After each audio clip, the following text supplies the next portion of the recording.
Plot the following points on the rectangular coordinate system. Okay, so meron tayo ditong different points and then ipa-plot daw natin sila dito sa rectangular coordinate system.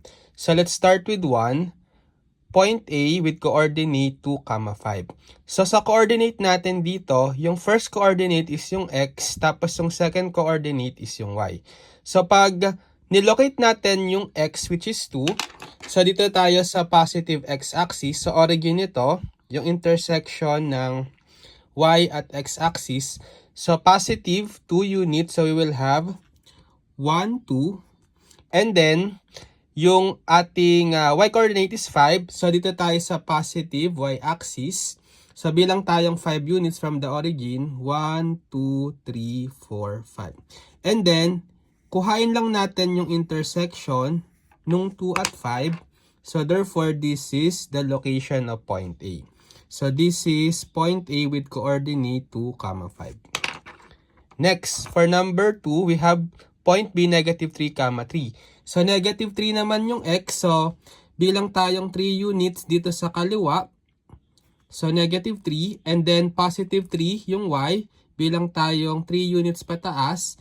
So, yung intersection nila will be this point. So, this is the location of point B with coordinate negative 3, 3.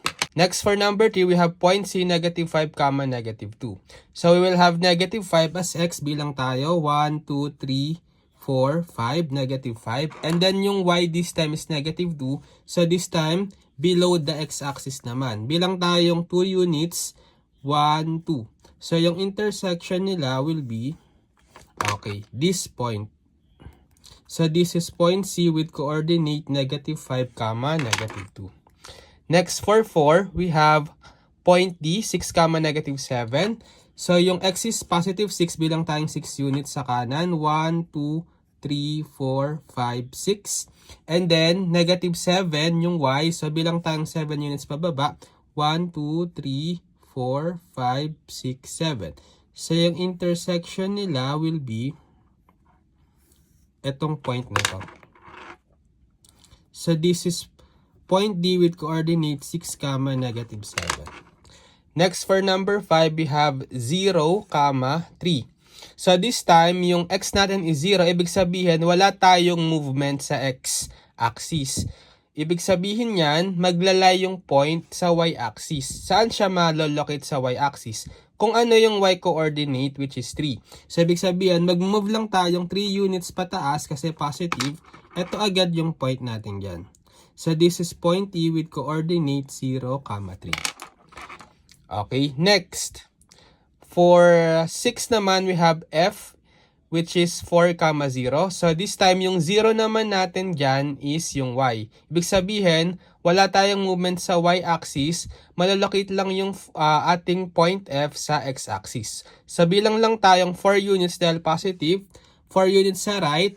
Magiging 1, 2, 3, 4. Ito agad yung location ng point. Okay, this is point F with coordinate 4, 0.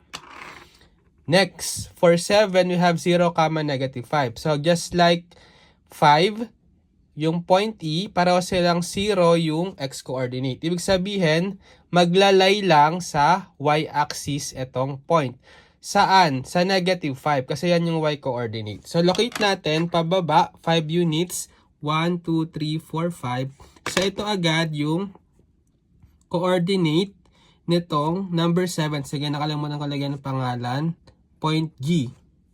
So, G, 0, negative 5. And then itong number 8, let's say H, point H. Locate natin tong negative 7, 0.